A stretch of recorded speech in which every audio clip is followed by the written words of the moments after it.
The blizzard hit so fast that Jennifer James didn't even see the edge of the ravine until her horse was already sliding down the embankment, taking her wagon with it. She remembered screaming, remembered the sickening crunch of wood against rock, and then nothing but cold white silence. When she opened her eyes again, the storm had passed, leaving her trapped in a wilderness of snow somewhere in the Colorado Territory, miles from anywhere she knew, with a broken wagon wheel and a horse that had bolted into the trees. It was December 1878, and she was going to die out here alone. She had been traveling to Denver to meet her brother, the only family she had left after their parents died of fever the previous spring. The stagecoach route had been too expensive, so she'd bought a horse and wagon in Kansas City with the last of her savings, determined to make the journey herself. 23 years old and stubborn as a mule, her mother used to say. That stubborn streak wasn't going to save her now, not with the temperature dropping and the sun already sinking behind the mountains. Jennifer tried to move, but pain shot through her left ankle. She looked down and saw it was swollen, probably sprained in the tumble. Her supplies were scattered across the snow, most of them damaged or lost. She had maybe half a loaf of bread that wasn't soaked through, and her canteen had cracked, leaving a dark stain in the white powder. The cold was already seeping through her wool coat and dress, multiple layers that suddenly felt as thin as paper. She didn't know how long she sat there, trying to work up the courage to stand, to try to walk, to do anything but freeze. The sun disappeared completely, and the temperature plummeted. Jennifer knew about mountain winters, had heard the stories. People died in weather like this all the time. She closed her eyes and tried to pray, but her teeth were chattering too hard to form the words. Then she heard it. Hoofbeats. Slow and steady, crunching through the snow. For a moment she thought she was hallucinating, that her mind was playing tricks as it shut down from the cold. But the sound got louder, and then a voice called out, deep and concerned. "Hello? Anyone down there?"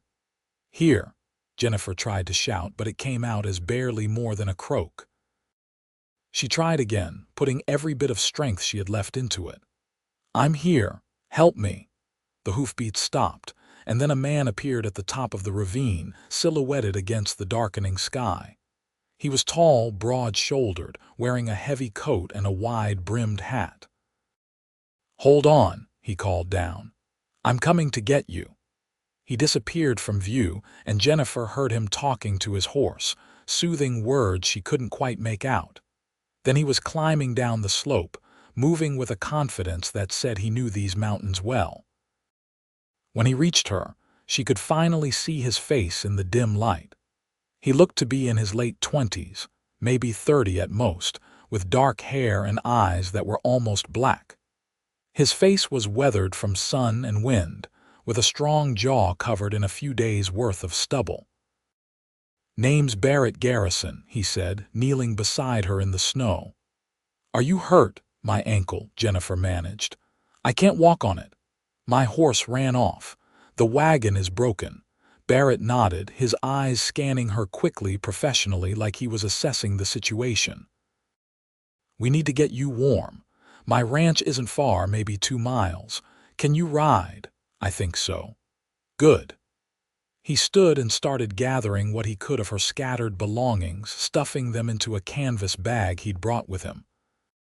He moved quickly but carefully, and Jennifer noticed how capable his hands were, how he didn't waste a single motion.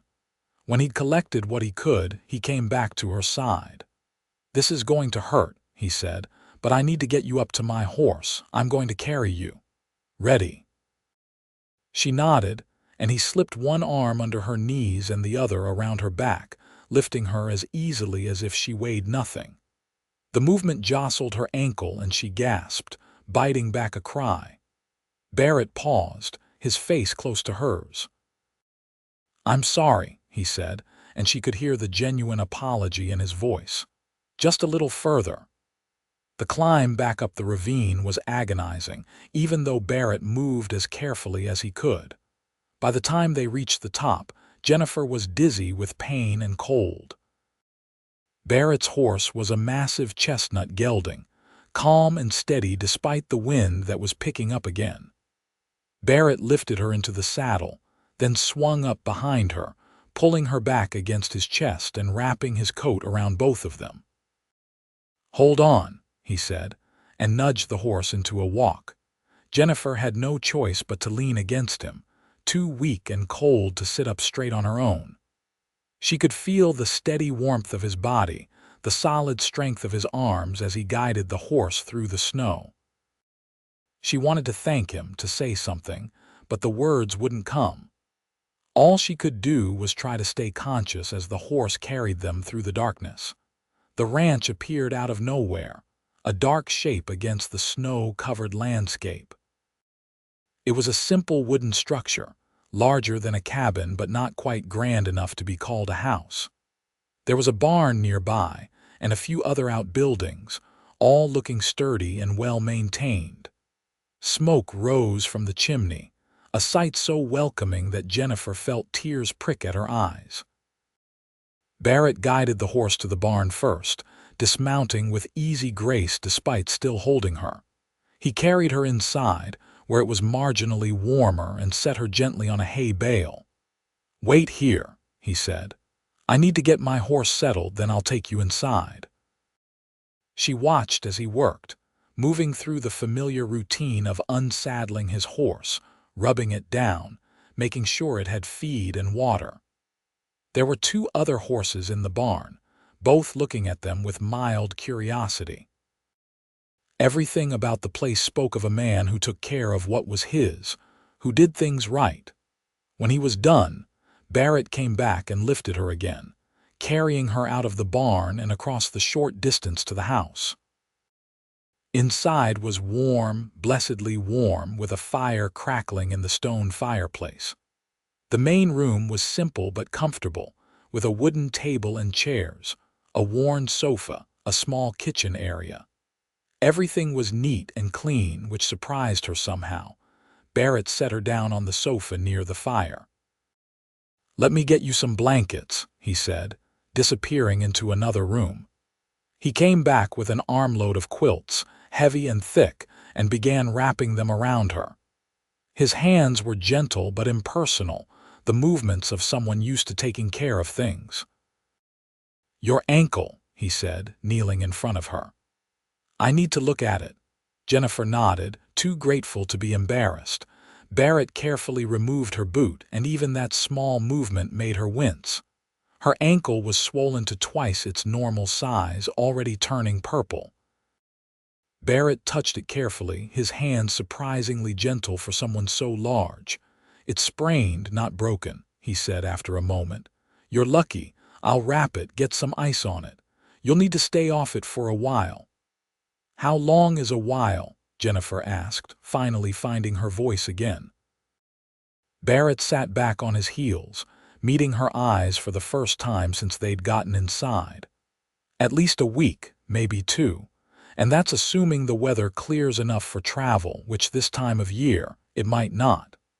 The implications of that settled over her slowly. She was going to be stuck here at this remote ranch with this stranger. She should have been terrified or at least worried, but something about Barrett Garrison made her feel safe despite everything. "I don't want to impose," she said weakly. Barrett stood, brushing off his knees. "You're not imposing. The winter left you stranded at my ranch, and I'm saying you should stay as long as you need. It's the only sensible thing to do. You can't travel like this, and another storm could hit any time. Out here, we take care of each other. It's how we survive." Jennifer felt her throat tighten with emotion. "Thank you," she whispered. He nodded, already moving toward the kitchen. "You need food and something hot to drink. When did you last eat?" "This morning. I had some bread and cheese." Barrett made a disapproving sound in his throat. He went to the stove and began working, moving with the same efficient competence he'd shown in the barn. Jennifer watched him, noticing details now that the immediate crisis had passed. He was tall, probably over 6 feet, with a rancher's build, all lean muscle and strength. His hair was dark brown, touching his collar in the back, and his hands were scarred and calloused from work. He wore simple clothes, a worn flannel shirt and denim trousers, boots that had seen better days. While he cooked, Barrett kept glancing at her, as if checking to make sure she was still conscious. Jennifer tried to sit up straighter, to look less pathetic, but the warmth of the fire and the blankets was making her drowsy. Her body wanted to shut down, to rest after the trauma of the day. "Don't fall asleep yet," Barrett said, bringing her a cup of coffee. "You need to eat first. You might have a mild case of exposure, and we need to make sure you warm up from the inside, too." The coffee was strong and hot, burning its way down her throat in the best possible way. Jennifer wrapped her hands around the tin cup, soaking in the warmth. Barrett went back to the stove and returned a few minutes later with a bowl of stew, thick with meat and vegetables. It smelled like heaven. "I made this yesterday," he said. "It's venison. I hope that's all right." "It's perfect," Jennifer said, taking the bowl. The first bite was amazing, rich and savory, and she realized she was starving.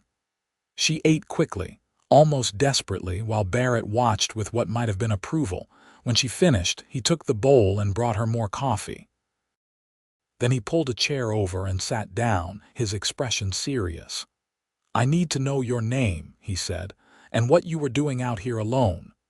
"Jennifer James," she said. "I was traveling to Denver to meet my brother. He works in a silver mine there. Our parents died last spring, and we're all each other has left. I was trying to save money by traveling on my own instead of taking the stagecoach." Barrett's expression didn't change, but she saw something flicker in his eyes. "That was brave," he said. "Foolish, maybe, but brave." "The foolish part is clear now," Jennifer said, trying for humor. "I thought I could make it before the big snows came." "The weather in these mountains is unpredictable," Barrett said. "Even people who have lived here all their lives get caught out sometimes. You couldn't have known." "Does anyone else live here?" Jennifer asked. "At your ranch, I mean." "No, just me." He paused, seeming to consider how much to say. "I had a partner once, but he moved to California last year. Got married, wanted to try his luck in the gold fields. It's quieter without him, but I manage." Jennifer looked around the room again, seeing it in a new light. This was the home of a man who lived alone, who had learned to take care of himself. Everything had its place, everything was functional. There were no decorative touches, nothing soft or frivolous, but it was clean and comfortable.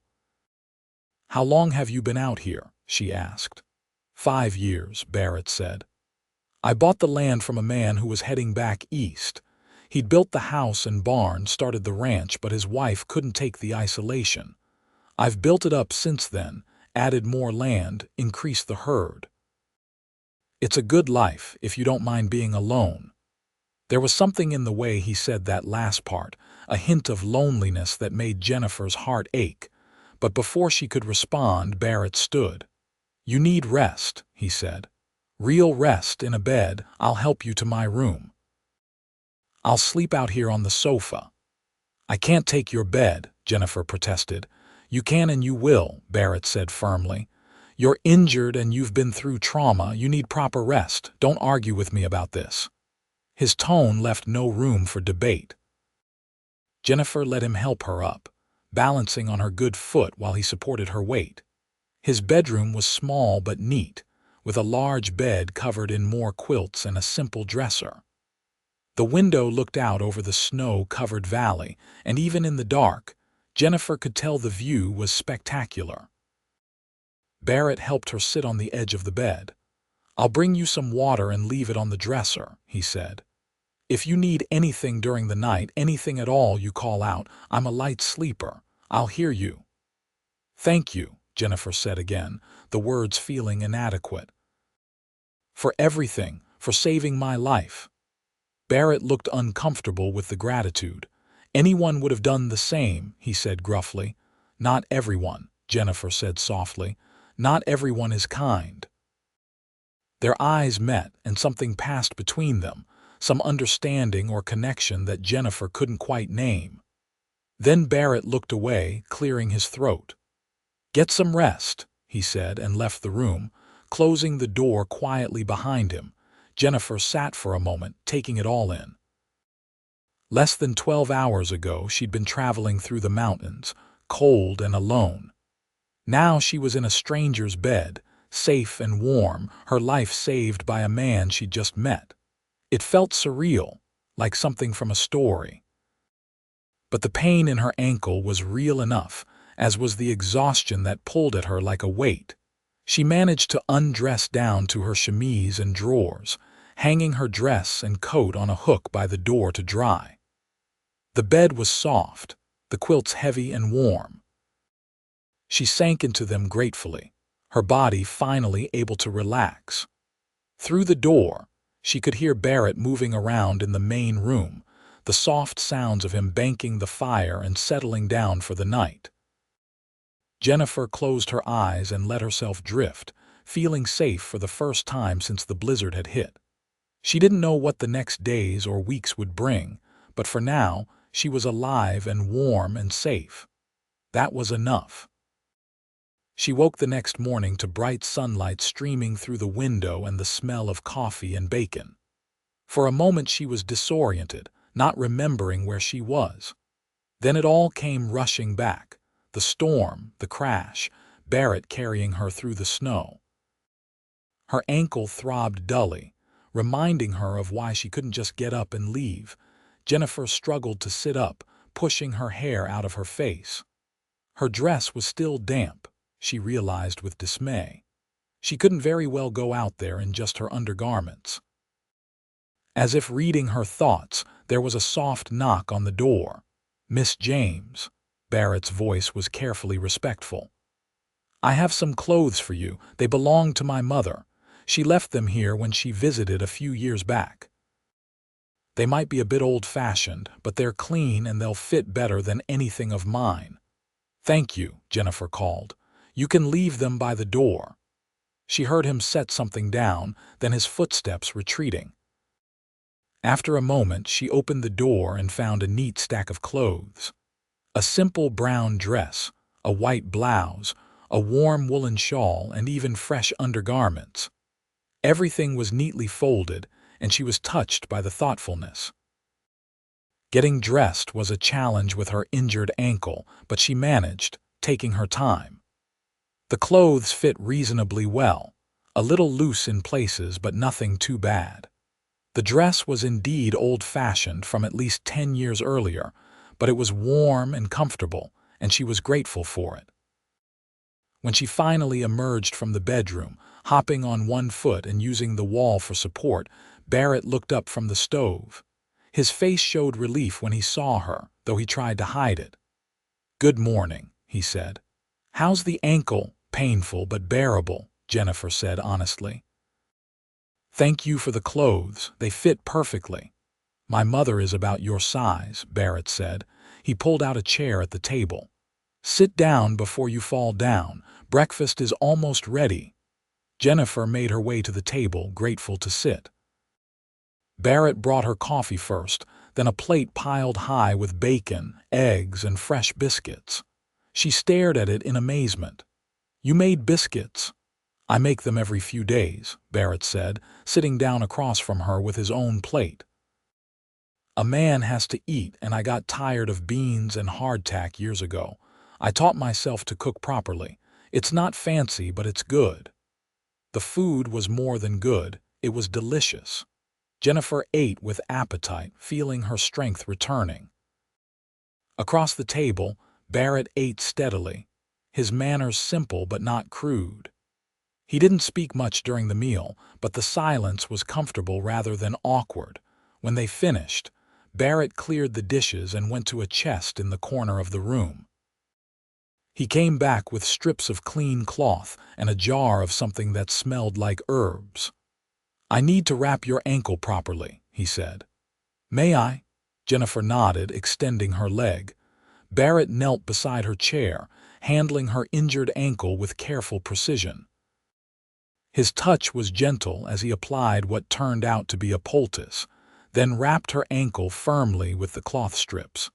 His hands were warm and steady, and Jennifer found herself watching his face as he worked. He had a small scar on his left cheekbone, she noticed, and his eyelashes were surprisingly long.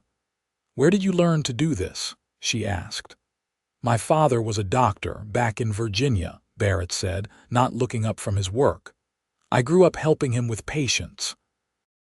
I thought about following in his footsteps, but then the war came." He paused, his jaw tightening slightly. "After that, I didn't want to be anywhere near civilization anymore. I wanted space, silence, a place where I could work with my hands and not think too much." Jennifer heard the pain in his voice, the things he wasn't saying. The war had ended 13 years ago, but its scars were still visible on the men who'd fought in it. She'd been too young to remember much of it herself, only 10 when it ended, but she'd seen what it did to people. "Is that why you came out here?" she asked softly. "Part of it," Barrett said. He finished wrapping her ankle and sat back, finally meeting her eyes. "I needed to build something to create instead of destroy. The ranch gave me that. It's hard work, but it's honest work, and at the end of the day, I can see what I've accomplished." "It's beautiful here," Jennifer said, looking out the window at the snow-covered landscape. "Isolated but beautiful." "Most people can't handle the isolation," Barrett said, standing. "The nearest town is Westcliff, about 15 miles south. In good weather, it's a half-day ride. In winter, sometimes you can't get there at all. You have to be comfortable with your own company, and not everyone is." "Are you," Jennifer asked, "comfortable with your own company?"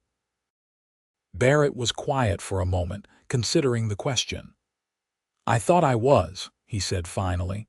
"But it's been nice, having someone to talk to, even under these circumstances." The admission seemed to cost him something, and Jennifer felt a warmth in her chest that had nothing to do with the fire. "I'm glad I'm here too," she said.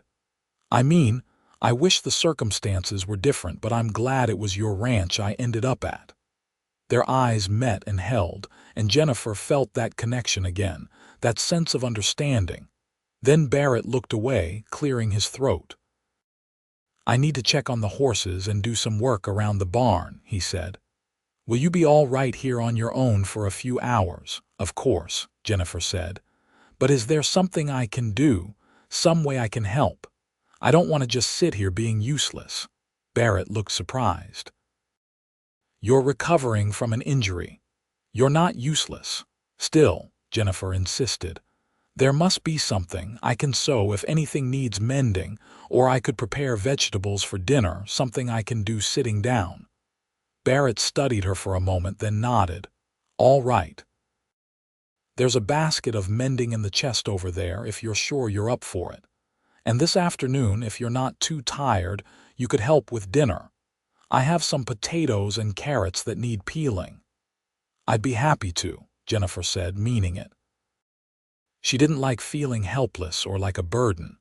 Doing something useful, even something small, would make her feel better.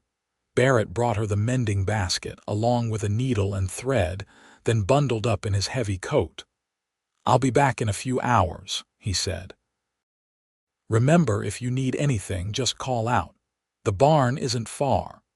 After he left, Jennifer settled into her work, examining the items in the mending basket. There were several shirts with torn seams, pants with holes in the knees, socks that needed darning. All the ordinary wear and tear of a working ranch. She started with the easiest repairs, finding a rhythm in the familiar work. As she sewed, Jennifer thought about her situation. She was stranded here for at least a week, maybe more, depending on the weather and how quickly her ankle healed. She was alone with a man she'd just met, completely dependent on his charity and goodwill. By all rights, she should have been terrified, worried about her reputation if nothing else. But she wasn't. Something about Barrett Garrison made her feel safe in a way she couldn't quite explain. He was clearly a good man, despite his rough edges. He'd saved her life without hesitation, opened his home to her, given her his own bed. He was kind but not overbearing, helpful but respectful of her privacy. And there was something about him, some quality she couldn't quite name, that drew her to him. Jennifer shook her head, trying to clear it. She'd known the man for less than a day. It was too soon to be having these kinds of thoughts. She was just grateful, that was all. Grateful and maybe a little vulnerable from the trauma of the crash. That's what she told herself anyway. Barrett returned a few hours later, stamping snow off his boots at the door. His face was red from the cold, his hair dusted with snow. "It's starting to snow again," he said. "Not as bad as yesterday, but steady. We're going to be snowed in for a while." "How long is a while?" Jennifer asked, setting aside the shirt she'd been mending. "Could be days, could be weeks," Barrett said, hanging up his coat. "The weather up here is unpredictable. Sometimes we get a break between storms. Sometimes they just keep coming one after another until spring." He paused, watching her face. "I know that's not what you want to hear, but I won't lie to you about it." "I appreciate your honesty," Jennifer said, "and I meant what I said earlier. I'll help however I can while I'm here. I don't want to be a burden." "You're not a burden," Barrett said firmly, "but I won't turn down help if you're offering it. Lord knows there's always work to be done on a ranch." They fell into a routine over the next few days. Barrett would wake early and start the fire, make coffee and breakfast. Jennifer would help with what she could while sitting, peeling vegetables, mending clothes, even helping to prepare meals. Barrett took care of the heavy work, tending to the horses and cattle, chopping wood, maintaining the buildings. In the evenings, they'd sit by the fire, sometimes talking, sometimes just enjoying the comfortable silence. Jennifer learned more about Barrett as the days passed. He was 28 years old, from a good family in Virginia that had lost everything in the war. His father had died of pneumonia the winter after the war ended, worn down by the years of suffering and loss. His mother had remarried a few years later and moved to California with her new husband. Barrett had a younger sister who lived in San Francisco with her husband and 2 children. "I visited them once," Barrett said one evening, whittling a piece of wood by the fire. "Right after my mother got married. The city was too loud, too crowded. I felt like I couldn't breathe. I lasted 3 days before I had to leave. My sister thinks I'm crazy living out here alone." "Maybe you are," Jennifer said with a smile, "but it's the good kind of crazy." Barrett looked up from his whittling, a real smile crossing his face.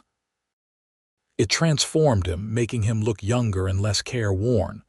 "What about you?" he asked. "Tell me about your family." Jennifer set down the socks she'd been darning. "There's not much to tell. My parents had a farm in Kansas, nothing fancy, just enough to get by. They worked hard their whole lives, and then they got sick and died within a week of each other last spring. It was fever, the doctor said. We tried everything, but nothing helped." "I'm sorry," Barrett said quietly. "My brother Daniel and I inherited the farm, but neither of us wanted to keep it. Too many memories. We sold it and split the money. Daniel headed west to try his luck in the silver mines, and I was supposed to follow once he got settled. I've been working as a seamstress in Kansas City for the past 6 months, saving up for the trip." She paused, looking down at her hands. "I should have just paid for the stagecoach.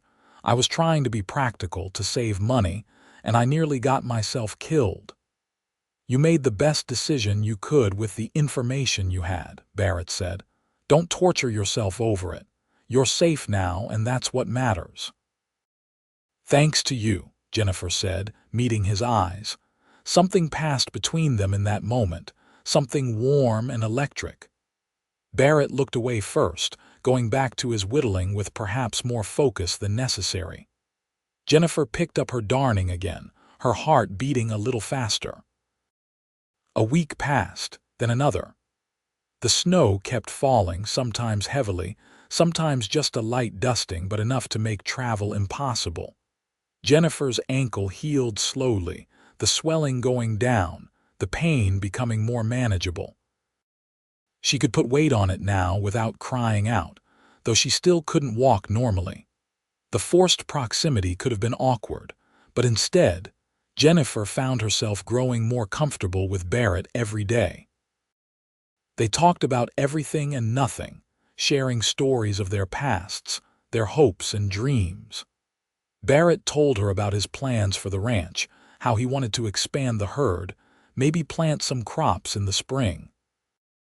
Jennifer told him about her love of books, how she'd always dreamed of opening a small bookshop someday, a cozy place where people could come and read and talk about stories. "There's not much call for bookshops out here," Barrett said, but he didn't sound discouraging. "But Westcliff is growing. In a few years, who knows? You might get your chance." "Maybe," Jennifer said, though she knew she was supposed to be going to Denver to her brother. That was the plan, had always been the plan. But the more time she spent on Barrett's ranch, the less appealing Denver sounded. She was drawn to Barrett in ways that both excited and frightened her. She found herself watching him when he didn't know she was looking, admiring the way he moved, the quiet competence in everything he did. She loved the sound of his voice, the rare smiles he gave her, the way his eyes crinkled at the corners when he was amused. She'd never felt this way about anyone before, this pull, this sense that she'd found something she didn't even know she was looking for. But she didn't know if he felt the same way. Barrett was kind to her, friendly even, but he never crossed any lines, never said or did anything inappropriate. He was a perfect gentleman, and sometimes Jennifer wished he wasn't quite so perfect. It was Christmas Eve when everything changed. Jennifer had lost track of the days, but Barrett reminded her at breakfast, looking almost shy. "I know it's not much of a celebration," he said. "Just the two of us out here, but I thought we could do something special for dinner. I have a chicken I've been saving and some canned peaches for dessert." "That sounds wonderful," Jennifer said, touched that he'd thought of it. "I wish I had something to give you, a present." "Your company is present enough," Barrett said, then seemed to realize what he'd said and looked away, his neck flushing red. "I mean, it's been nice, not being alone for the holiday." "It has been nice," Jennifer agreed softly. They worked together to prepare the Christmas dinner, moving around the small kitchen with an ease born of weeks of practice. Jennifer had regained enough mobility to stand for short periods, and she insisted on helping with the cooking. They roasted the chicken with herbs, made gravy, prepared potatoes and carrots. Barrett even made another batch of biscuits, showing Jennifer how he did it. "The secret is not to overwork the dough," he said, his hands demonstrating. "Just mix it until it comes together, then handle it as little as possible." Jennifer watched his hands, strong and capable, and felt a flutter in her stomach that had nothing to do with hunger. They were standing close together in the small kitchen, close enough that she could feel the warmth of his body, smell the scent of him, soap and wood smoke and something indefinably male. "You're a good teacher," she said, her voice coming out a little breathless. Barrett looked at her and their eyes met and held. For a moment, Jennifer thought he might kiss her. She wanted him to kiss her, she realized, wanted it with an intensity that surprised her. But then Barrett stepped back, clearing his throat. "Dinner's almost ready," he said. "Why don't you sit down? I'll bring everything to the table." Dinner was delicious, the best meal Jennifer had eaten in months. They took their time with it, savoring every bite, and Barrett even produced a bottle of whiskey he'd been saving. "For special occasions," he said, pouring them each a small glass. The whiskey burned going down, but it warmed her from the inside, making everything feel soft and golden. They talked and laughed, more relaxed than Jennifer had ever seen Barrett. He told her funny stories about his early days on the ranch, the mistakes he'd made, the things he'd learned the hard way. Jennifer shared her own stories and found herself laughing until her sides hurt. After dinner, they sat by the fire, neither one wanting the evening to end. The wind had picked up outside, howling around the corners of the house, but inside it was warm and cozy. Jennifer felt content in a way she hadn't felt in a long time, maybe ever. "Jennifer," Barrett said suddenly, his voice serious. He was looking at the fire, not at her. "I need to tell you something." Her heart started beating faster. "All right. These past few weeks having you here, it's been—" He paused, seeming to struggle for words. "I thought I was happy living alone. I thought I'd gotten used to it, maybe even preferred it. But now I know I was just fooling myself. I was lonely, and I didn't even realize how lonely until you came." Jennifer waited, hardly daring to breathe. "What I'm trying to say," Barrett continued, finally looking at her, "is that I don't want you to leave. I know you have plans, a brother waiting for you in Denver. I know I have no right to ask you to stay, but I'm asking anyway. Stay here with me, not as a guest, but as—" He took a deep breath. "I'm saying this all wrong. Jennifer, I've fallen in love with you. I think I started falling that first night, when you were so brave despite being hurt and scared. And every day since, I've fallen a little more. I love the way you laugh, the way you insist on helping even when you should be resting, the way you listen when I talk about the ranch like you really care. I love everything about you, and the thought of you leaving, of never seeing you again, it's unbearable." Jennifer felt tears spring to her eyes. "Barrett," she whispered. "I'm not a rich man," Barrett went on, the words tumbling out now like he couldn't stop them. "I can't offer you a fancy life in the city.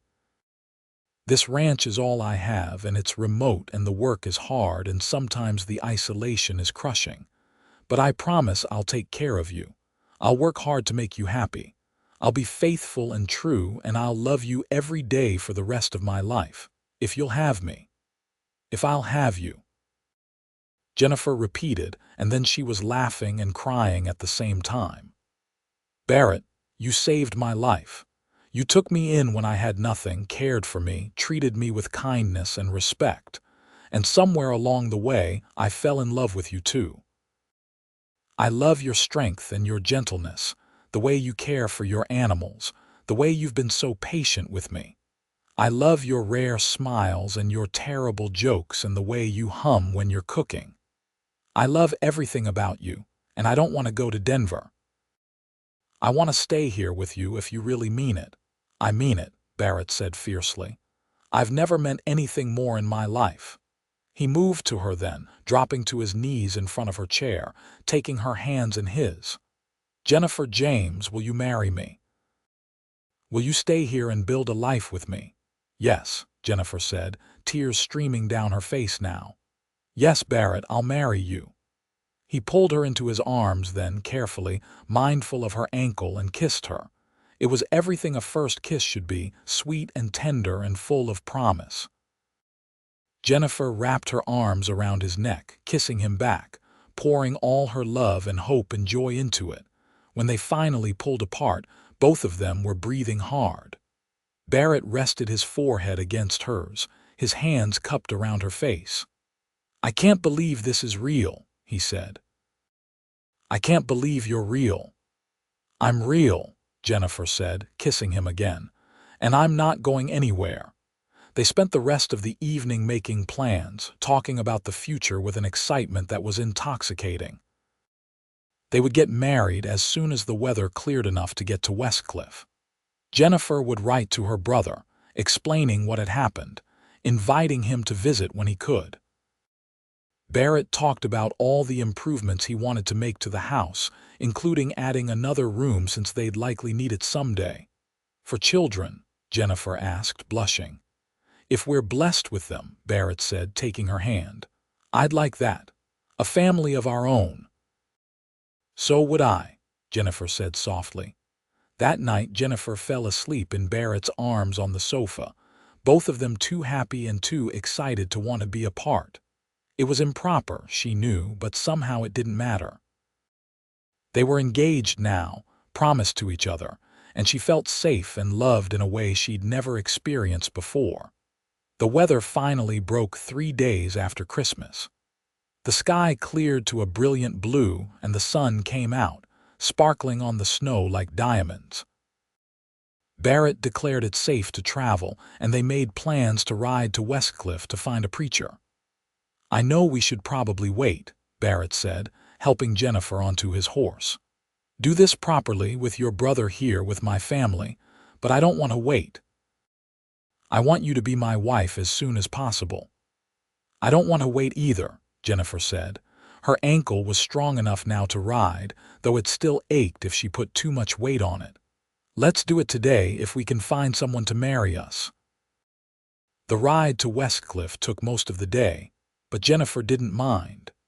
The scenery was breathtaking, snow-covered mountains rising all around them, pine trees heavy with white. Barrett pointed out landmarks, telling her stories about the area.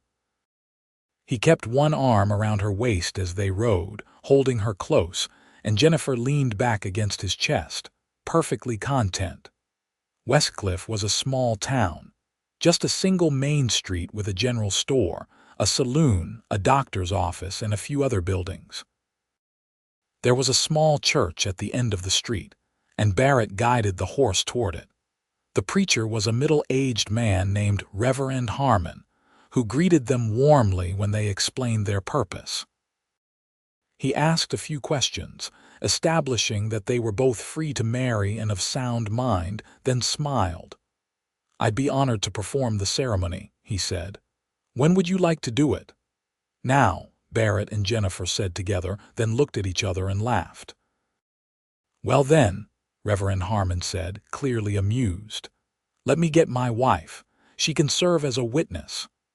The ceremony was simple and brief, held in the small church with just Reverend Harmon and his wife present. Jennifer wore the same dress she'd been wearing for weeks, and Barrett wore his cleanest shirt and pants.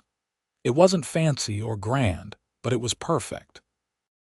When Reverend Harmon pronounced them husband and wife and told Barrett he could kiss his bride, Jennifer felt like her heart might burst with happiness.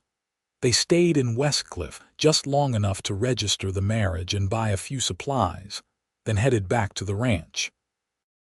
Jennifer was now Jennifer Garrison, a rancher's wife, and she couldn't be happier about it.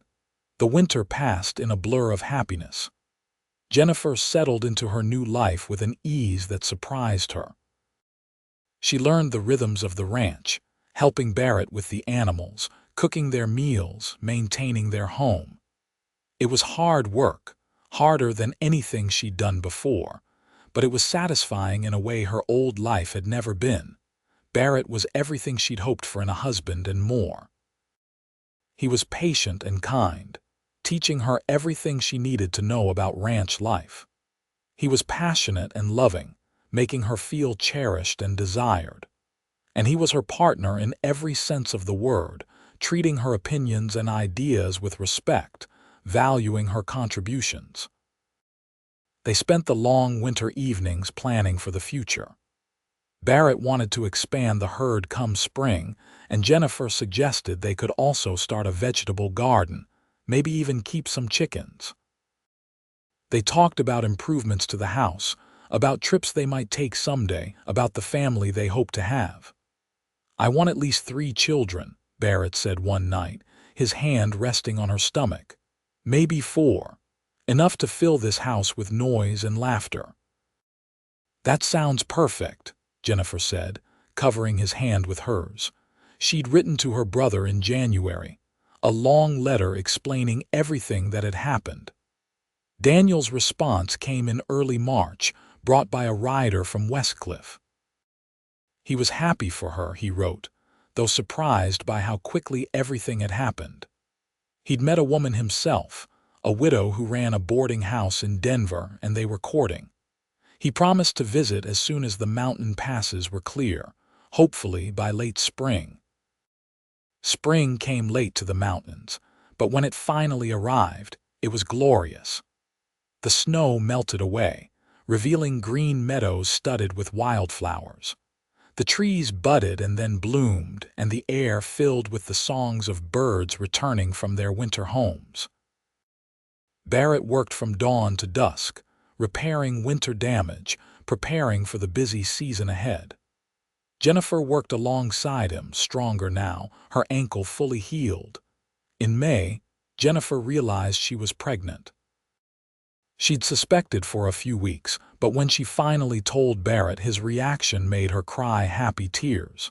He picked her up and spun her around, laughing with pure joy, then set her down carefully, his hands immediately going to her still flat stomach. "A baby," he kept saying, wonder in his voice. "We're going to have a baby. Are you happy?" Jennifer asked, though she could see that he was. "Happy doesn't even begin to cover it," Barrett said, pulling her into his arms. "You've given me everything, Jennifer. A home, a family, a reason to wake up every morning with a smile on my face." "I love you so much." "I love you too," Jennifer said, kissing him. "More than I ever thought it was possible to love someone." Daniel arrived in June, bringing his new wife Clara with him. Jennifer fell in love with her sister-in-law immediately. Clara was practical and warm, with a ready laugh and kind eyes. The four of them spent a wonderful week together, with Daniel and Barrett becoming fast friends, and Clara proving to be as capable on the ranch as any hand. "You've done well for yourself, little sister," Daniel said on the last day of their visit. They were standing on the porch, watching the sun set over the mountains. "I can see how happy you are. This life suits you." "It does," Jennifer agreed, her hand resting on her growing belly. "I never imagined I'd end up as a rancher's wife in the Colorado mountains, but I can't imagine being anywhere else now." "He's a good man," Daniel said. "Barrett, he looks at you like you hung the moon." "I feel the same way about him," Jennifer said softly. Daniel and Clara left the next day, promising to visit again soon and insisting that Jennifer and Barrett come to Denver once the baby was born. Jennifer hugged them both goodbye, grateful to have her brother back in her life, grateful to have gained a sister. Summer passed in a golden haze of happiness and hard work. The ranch thrived under Barrett's care, the herd growing, the land producing. Jennifer tended her garden, canned and preserved for the winter, prepared for the baby that would arrive in early winter. Her belly grew round, and Barrett was endlessly fascinated by it, talking to the baby, feeling it kick, always gentle and protective. They hired a ranch hand in August, a young man named Tommy who'd been working at a spread near Westcliff. He was 18 and eager to learn, and Barrett took him under his wing, teaching him the way of ranching. It was good to have the extra help, especially with the baby coming, and Tommy fit in well, staying in the bunkhouse Barrett had fixed up for him. In November, the first snow fell, and Jennifer felt the first contractions. Barrett rode through the snow to Westcliff to fetch the doctor, a woman named Dr. Sarah Mitchell who'd moved to town the previous year. By the time they returned, Jennifer's contractions were coming fast and hard. The labor was long and difficult, lasting through the night and into the next day. Barrett stayed by her side the whole time, holding her hand, wiping her forehead, murmuring encouragement. When their son finally entered the world in the gray light of dawn, crying lustily, Jennifer thought her heart might explode with love. "A boy," Dr. Mitchell said, placing the baby on Jennifer's chest. "A healthy, beautiful boy." Barrett was crying openly, tears streaming down his face as he looked at his son. "He's perfect," he whispered. "Jennifer, he's absolutely perfect." They named him William Daniel Garrison, after Barrett's father and Jennifer's brother. He had a shock of dark hair like his father and his mother's gray eyes, and from the moment he was born, he had both his parents wrapped around his tiny finger. The first year of William's life passed in a blur of sleepless nights and infinite joy. Jennifer had never known she could love someone so much, this tiny person who depended on them for everything. Barrett was a devoted father, patient and gentle, always ready to walk the floor with William when he fussed, always eager to play with him. In the spring, when William was 6 months old, Barrett's mother and sister came to visit from California. They stayed for a month, and Jennifer loved getting to know Barrett's family. His mother was a sweet woman, still beautiful despite her years, and she doted on her grandson. Barrett's sister Anne was lively and warm, and her 2 children, both girls, loved playing with baby William. "I'm so glad he found you," Anne told Jennifer one afternoon. They were sitting on the porch, watching Barrett play with the children in the yard. "He was so alone before, so closed off. But you've brought him back to life." "He saved my life," Jennifer said, "in more ways than one." Life settled into a comfortable rhythm. The ranch continued to prosper, growing year by year. Tommy stayed on, becoming like family, eventually marrying a girl from Westcliff and building a small house on the ranch property. Daniel and Clara had a baby of their own, a little girl they named Jennifer after her aunt, and the 2 families visited each other regularly. 2 years after William was born, Jennifer gave birth to twin girls, Alina and Catherine. Barrett was over the moon, declaring that he had the most beautiful daughters in all of Colorado. The girls had their mother's coloring, with auburn hair and gray eyes, and they were as different as night and day despite being twins. Alina was bold and adventurous, always getting into mischief, while Catherine was quiet and thoughtful, content to sit and read or help her mother in the garden. The house that had once seemed so spacious now rang with the sounds of children, laughter and crying, running feet and shouts of joy. Jennifer expanded her garden, keeping chickens and a milk cow. Barrett added onto the house, building more bedrooms and a proper dining room. The ranch became one of the most successful in the area, known for the quality of its cattle and the integrity of its owner. When William was 5, Jennifer opened her bookshop in Westcliff. It was small, just 2 rooms in a building on Main Street, but it was hers. Barrett had encouraged her to pursue her dream, even helping her build the shelves and find suppliers. The shop became a gathering place for the women of Westcliff, a place to browse and read and talk. Jennifer ran it with help from a local widow, Mrs. Patterson, managing to balance her time between the shop, the ranch, and her children. Barrett was proud of her, telling anyone who would listen about his wife's business. He'd bring the children to town on Saturdays, and they'd all have lunch together at the small restaurant before heading back to the ranch. Those Saturday trips became a beloved family tradition, something all the children looked forward to.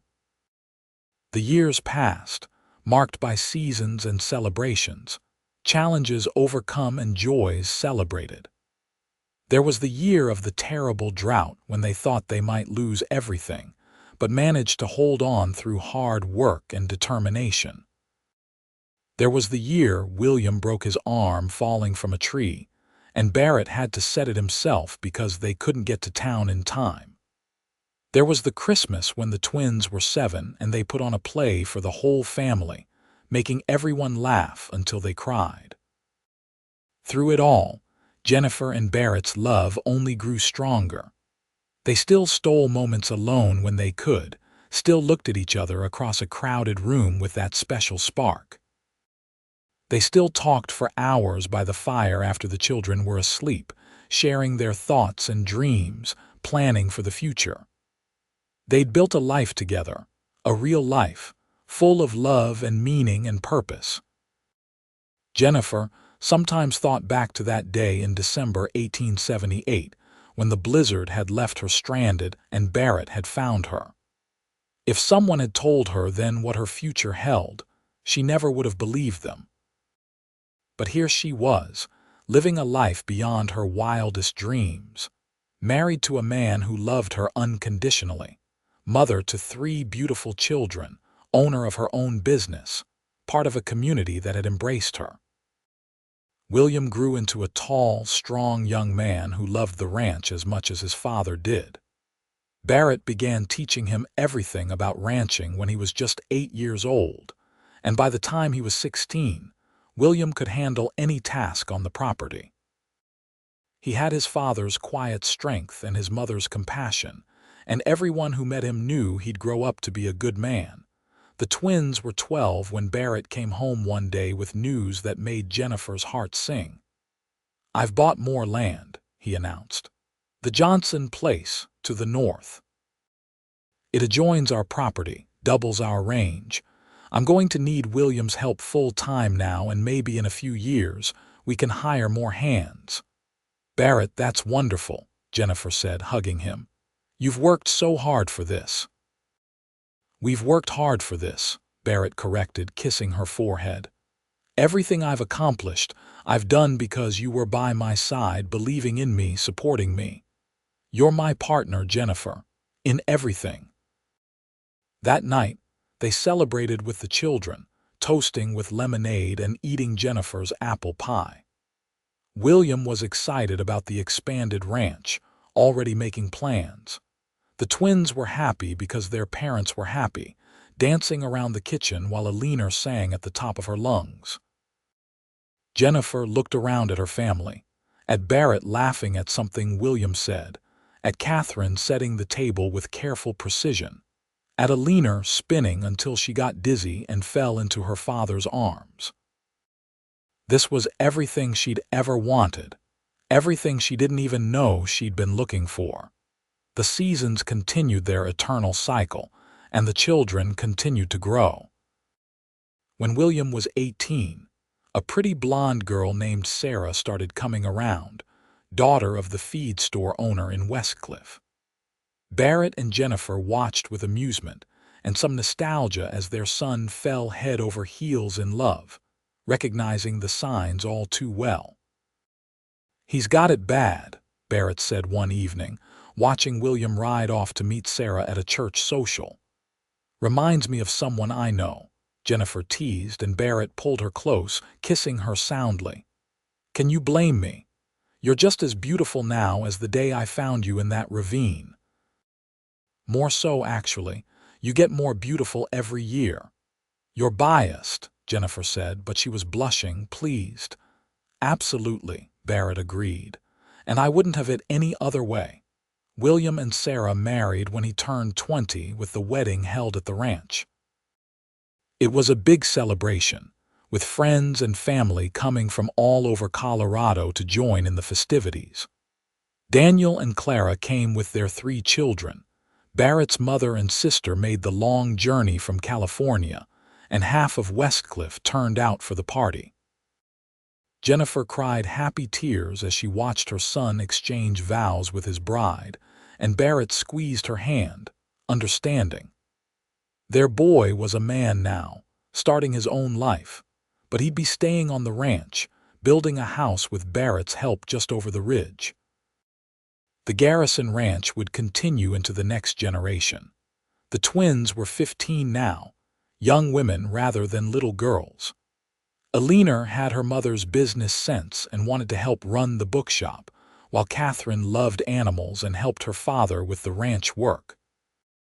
They were both beautiful and smart and kind, and Jennifer knew that someday, probably sooner than she wanted, they'd be finding loves of their own.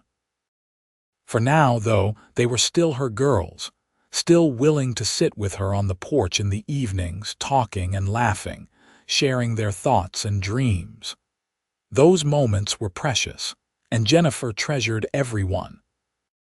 When Jennifer turned 40, Barrett threw her a surprise party, inviting everyone they knew. She was overwhelmed by the love and support of their friends and community, by the speeches and toasts, by the genuine affection everyone showed her. But the best moment came later, after everyone had gone home, when Barrett gave her his private gift. It was a painting, done by an artist from Denver that Barrett had commissioned. It showed the ranch house in winter, smoke rising from the chimney, the mountains in the background. In the foreground were two figures, a man and a woman standing close together in the snow. The artist had captured them perfectly, the love between them visible in every brushstroke. "It's us," Jennifer whispered, touching the painting with gentle fingers. "The day we met."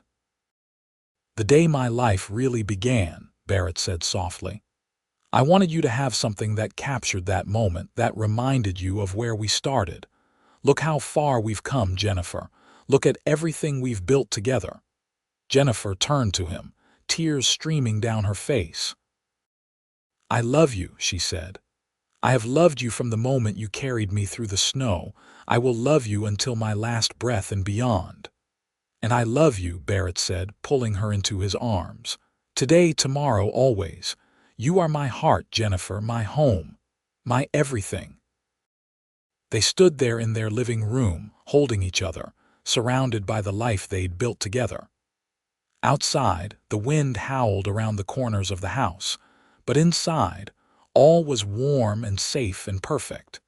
The years continued to roll by, each one bringing new joys and challenges. Sarah gave them their first grandchild, a boy they named Barrett after his grandfather. Jennifer thought her heart might burst when she held her grandson for the first time, seeing Barrett's features recreated in miniature. More grandchildren followed, as William and Sarah built their own family. The twins both married in their early 20s, choosing good men who loved them truly. Alina's husband John helped run the bookshop, which had expanded to include a small lending library. Catherine married a veterinarian who'd moved to Westcliff, and together they cared for animals throughout the region, with Catherine often accompanying her husband on his calls. Barrett's mother passed away peacefully in her sleep when she was 78, and Barrett grieved but took comfort in the fact that she'd lived a full, happy life. She'd been visiting the ranch at the time, surrounded by family, and Barrett always said that was exactly how she would have wanted to go. Tommy retired from active ranch work when he turned 50, but he and his wife stayed on the property in their little house, and Tommy served as an advisor to William, who'd taken over the day-to-day operations of the ranch. Barrett still worked every day, but at a slower pace, letting his son take the lead. On their 30th anniversary, Jennifer and Barrett took a trip to San Francisco to visit Anne and her family.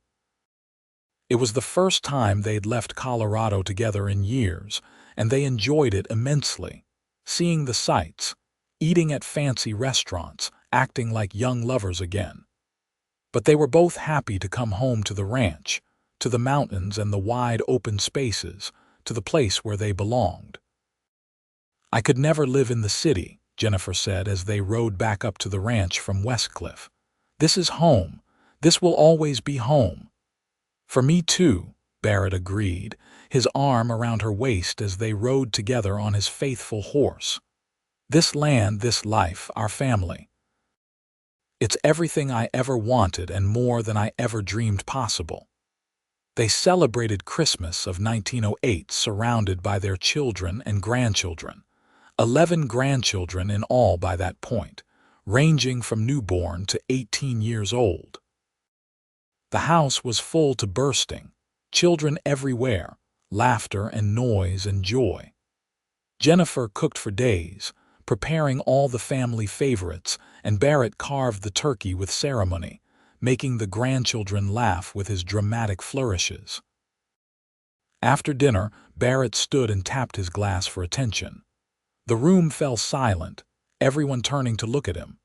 He'd aged well, Jennifer thought, still handsome with his silver-streaked hair and weathered face.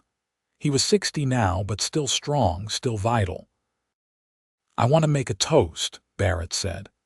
30 years ago, a blizzard brought me the greatest gift of my life. I found Jennifer stranded in a ravine, hurt and cold and scared, and I brought her home. I told her she could stay as long as she needed. I didn't know then that I was really saying she could stay forever, that she'd become my wife, the mother of my children, my partner in everything. Jennifer, you have made my life more than I ever imagined it could be. You've given me love and family and purpose. You've stood by me through good times and bad, never wavering, always believing. I thank God for that blizzard every single day because it brought you to me. He raised his glass. To Jennifer, the love of my life, and to all of you, our children and grandchildren, the proof of that love. May you all be as blessed as I have been. To Jennifer. Everyone chorused, raising their glasses, and Jennifer wiped away happy tears, overwhelmed by the love in the room. Later that night, after all the children and grandchildren had gone to bed, Jennifer and Barrett sat by the fire, just the two of them, enjoying the peace. Jennifer was nestled against Barrett's side, his arm around her shoulders, content and happy. You ever think about that day? She asked softly. The day you found me. All the time, Barrett said. I think about how easily I might have missed you, might have taken a different path. I think about how lucky I am that I was out checking fences that day, that I heard you call for help. Sometimes I wonder what my life would have been like if I hadn't found you, and then I stop wondering because I can't bear to imagine it. Me neither, Jennifer said. You saved my life that day, Barrett. But more than that, you gave me a life worth living. You gave me love and family and a home. You gave me everything. We gave each other everything, Barrett corrected gently. This life we've built, it's ours together. Equal partners from the start. They sat in comfortable silence for a while, watching the fire burn down to embers.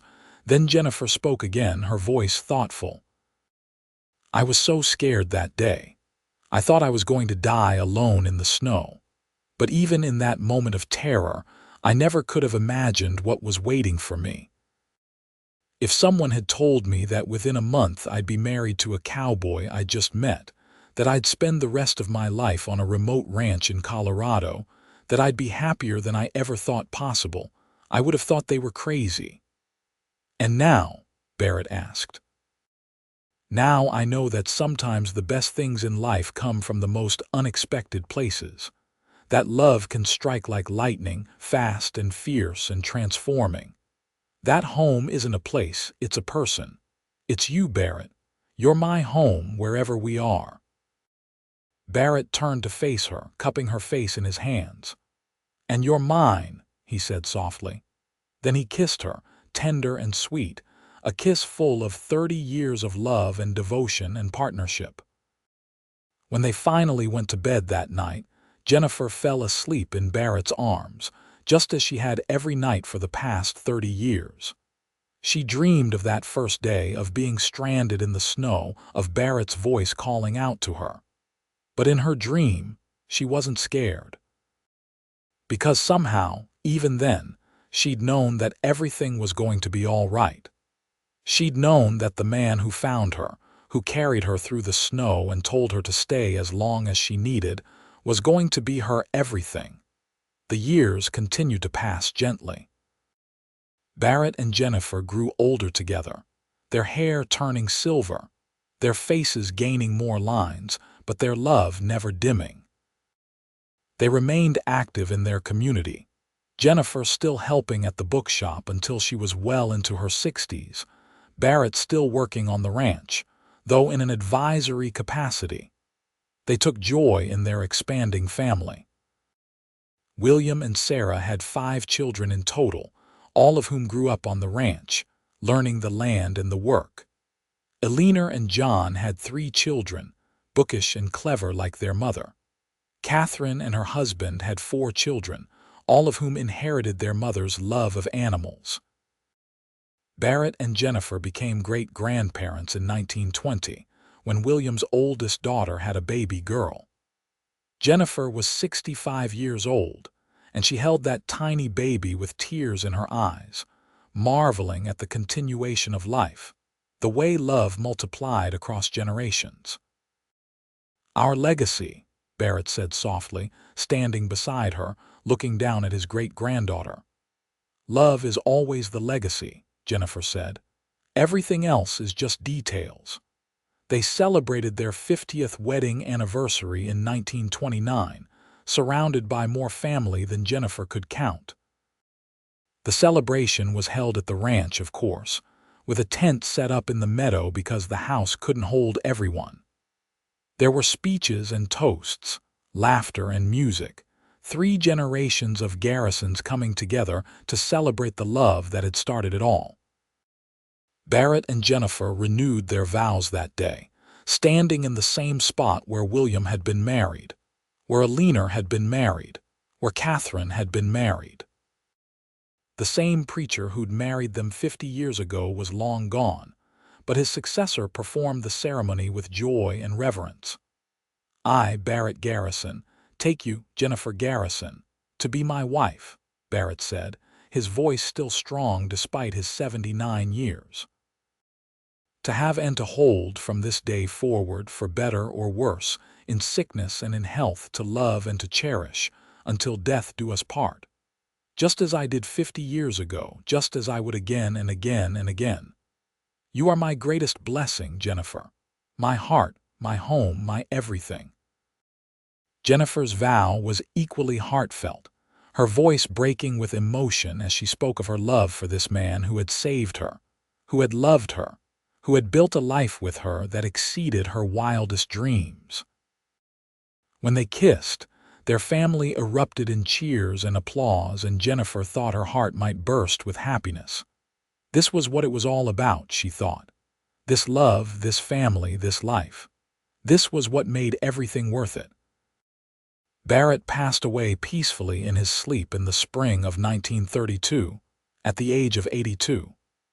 He'd been working in the garden just the day before, had eaten a hearty dinner with Jennifer, had sat with her on the porch watching the sunset. They'd gone to bed together, and when Jennifer woke in the morning, he was gone, a gentle smile on his face, looking peaceful and content. Jennifer grieved deeply, as did all their children and grandchildren and great-grandchildren. Barrett had been the patriarch of the family, the foundation on which everything else was built. But even in her grief, Jennifer found comfort in the life they'd lived together, in the 53 years of love and partnership, in the legacy they'd created. She continued to live at the ranch, cared for by William and his family, who'd long since taken over the main house. Jennifer spent her days in her rocking chair on the porch, watching the mountains, remembering. She told stories to her great-grandchildren about their great-grandfather, about the day he'd found her in the snow, about the life they'd built together. "He was a good man," she'd say, her eyes distant with memory. "The best man I ever knew. He saved my life, and then he gave my life meaning. I was so lucky to love him and to be loved by him." Jennifer lived to be 90 years old, sharp and clear-minded to the very end. On a cool December morning in 1945, she sat in her chair on the porch, wrapped in quilts, looking out at the snow-covered mountains. It was almost the same view she'd had that first morning after Barrett had saved her, 67 years earlier. The mountains hadn't changed, timeless and eternal. She closed her eyes, feeling the cold air on her face, and she could have sworn she heard Barrett's voice, deep and warm, calling to her. "Hold on," the voice said, just as it had so long ago. "I'm coming to get you." Jennifer smiled and opened her eyes, and there he was, just as young and strong and handsome as the day they'd met. He held out his hand to her, and she took it without hesitation. "Ready to come home?" he asked. "I'm already home," Jennifer said. "I've been home since the day you found me." They rode off together into the mountains, and when William came to check on his mother an hour later, he found her still sitting in her chair, that same peaceful smile on her face that had been on his father's. She'd gone to join Barrett, to continue their love story in whatever came next. The ranch continued to thrive under William's stewardship, and then under his sons and his grandsons after that. The story of Barrett and Jennifer became family legend, told and retold to each new generation. The painting Barrett had commissioned still hung in the main house, a reminder of where it all began, of the power of love and chance, and one man's kindness on a snowy day in December. And every Christmas, the Garrison family gathered at the ranch, all the descendants of Barrett and Jennifer, to celebrate not just the holiday, but the love story that had made them all possible. They'd raise their glasses in a toast to Barrett and Jennifer, to the winter that left her stranded at his remote ranch, to the cowboy who said stay as long as you need, not knowing that she'd stay forever, because that's what love does. It takes us by surprise, it transforms us, it gives us a reason to wake up every morning with joy in our hearts. It builds families and legacies, creates meaning out of chaos, finds beauty in the most unlikely places. And when it's real, when it's true, it lasts forever, echoing down through generations, a light that never dims. Barrett and Jennifer's love was that kind of love, the once-in-a-lifetime kind, the kind that changes everything, the kind that makes life worth living.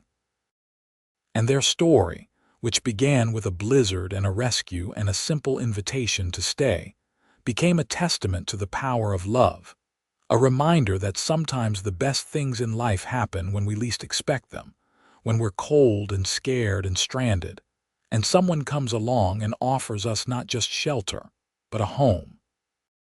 Not just rescue, but love. Not just survival, but a life beyond our wildest dreams.